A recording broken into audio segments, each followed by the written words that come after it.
Hi guys, welcome to my channel. My name is Bo and I'm an independent artist.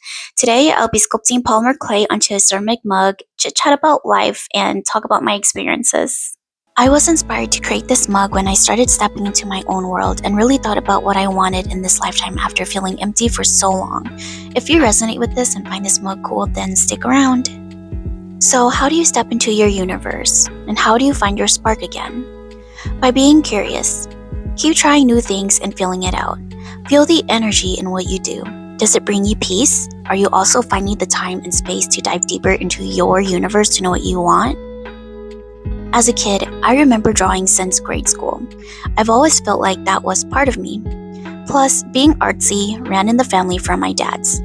Throughout my mid-20s, I started to search for the right medium that worked with me after realizing that college just wasn't for me. I don't know about you guys, but for some reason, I had such a hard time choosing my career and feeling satisfied about it. I never really dived into my art in my younger years until 2016. Growing up in an Asian household, my father often told me to stay away from art because it did nothing for me. He placed me in piano lessons in grade school and had me choose band to play the saxophone in middle school throughout high school until junior year. That was the year I just didn't care anymore of what he wanted me to do, and I chose art class instead. When I would draw, he would ask why I even bothered with it since I'll just be a broke artist. So even though I loved art and expressing myself creatively, I never thought to give myself a chance. And when I did, doubt crept in a lot and I just never started anything. I would draw on and off for years on paper. During my teenage years, I tried digital art, but it felt weird switching from traditional to digital. I was young and dumb back then because I would easily give up if something felt inconvenient or too hard to learn. Learning digital art felt complicated and overwhelming to me, so I gave up.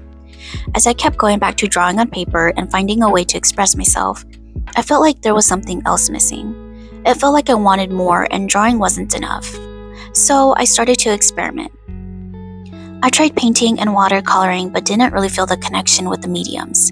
I do enjoy painting now that I know how to work with it, but watercolor on the other hand is still complicated to me. I tried polymer clay back in 2016 on and off and liked it, but didn't want to just make keychains and earrings because that's all I knew of what to make out of polymer clay. So I did needle felting for a bit, but felt that really wasn't my thing.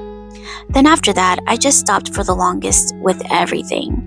My creativity was pushed back into the shadows for a few years because I was going through so much with life and spiritual stuff as an awakening shaman. Those who have experienced what it's like to be an awakening shaman knows how mentally and physically challenging it can get. For those that don't know what a shaman is, to quickly put it, we are spiritual healers that can access the spirit world to be of service to others who may need help. Anyway, with all of that stuff happening to me, at one point, I forgot that I could draw, you guys. And that really woke me up. Something within me shifted because it's like, how could I have forgotten that? I remember cleaning out some of my stuff and coming across my sketchbook and realizing, wow, my drawings aren't that bad. When I found my drawings again, I questioned myself, why did I stop drawing? I really drew this? So I decided to keep exploring a second medium and decided to try tufting next because I loved that you could make whatever you wanted as a rug. So I got a set and started tufting away for a few months. I loved the outcome of the medium, but not so much the process of it. And don't get me wrong, tufting is pretty cool, but I think I enjoy it once in a while to make something cute. But I couldn't see myself tufting orders every day. After realizing that tufting wasn't something I can commit to, I continued to search again. And guys, this took me over a few years on and off to test each medium out and really reflect if it was something I wanted to do. Plus, life got in between where I wouldn't touch my hobby at times, so it took a while. I kept longing and searching until I stumbled on some artists online and saw beautiful mugs with crystals, golden glazes, and charms embedded onto the mug. And that blew my mind away. It definitely tugged at my heart, inspiring me. I told myself, hey, I can make mugs too. So that trailed off into learning pottery. I did my full research, got a pottery wheel, and dipped my hands into stoneware clay. I love molding the clay into whatever form I wanted to manipulate it in. It's funny because as a teenager, I would doubt myself so much that I wouldn't even try and just give up. Now that I'm older, I found myself a little more forgiving to what I didn't know and turned into a quest to learn and grow. Even though I got clay to practice with, knowing that I didn't have a kiln yet and I didn't want to stop creating or making endless pottery that can't be fired yet, I just knew that I didn't want to stop or push my creativity into the shadows again. So that's when I started to sculpt polymer clay onto ceramic mugs to practice my skills. This is when I took a different approach and started to base my sculpting off my drawings and ideas. That brought a whole new spark into my life because before I didn't know what to make and I was making what was already out there. Like Totoro, I made him a lot. Creating from my own ideas felt so much more fulfilling, and I think that's what I missed the first time around with clay. Some of you may say I'm so indecisive and just need to pick a medium and go with it.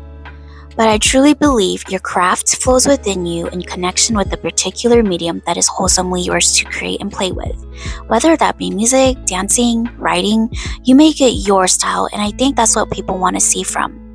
No one can do it like you, unless they are copycats, so don't be a copycat. Some of us were not born knowing what we want to do in life. It sucks that you have to go through so many ups and downs, but like they say, it is a journey. With sculpting, it felt like I finally found my second calling with clay because I wasn't good at anything else and lacked interest in most careers of this world. As I'm speaking now, I'm still trying to discover more of what my universe looks like, what my style is as an artist, and just exploring more of what I love to create. Take what resonates, but from my experience, be curious and experiment. The only way to know is to do it. Pay attention to how you feel when experimenting on new things. Do you enjoy it? Do you dread it? For me, I dreaded needle felting and tufting, but felt a deep connection with clay. And by deep connection, I mean squealing at my finished work or other people's art, and hyperventilating into a bag of joy just because a blob of clay can turn to something beautiful. Don't ignore what you feel. It is often the biggest sign of what your soul wants.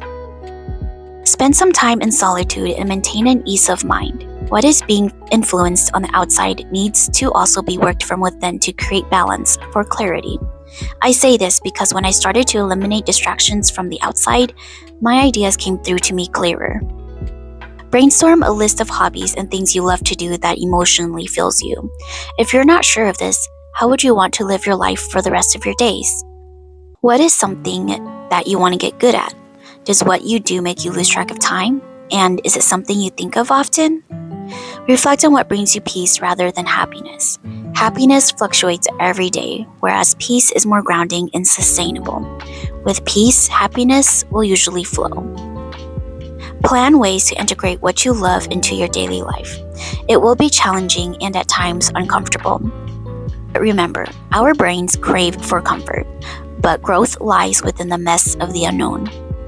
And last of all, be kind to yourself with a positive mindset. New things require courage and patience. Along with trying to find your spark, work on being nicer to yourself. If you found what you love to do but doubt yourself negatively, then you'll be the one holding yourself back. I'm the perfect example for that. Making this mug means so much to me because it symbolizes me stepping into my inner world and finding what I love most when life gets so crazy and we forget what we are capable of. The galactic cosmos represents a portal to step into your world and carry you to where you want to be.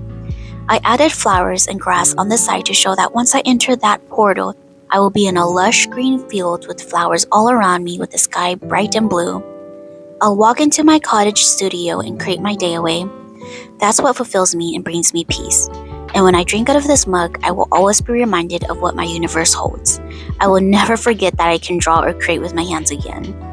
If you made it to the end of this video, I hope talking about my experience encourages you to keep trying and finding your spark.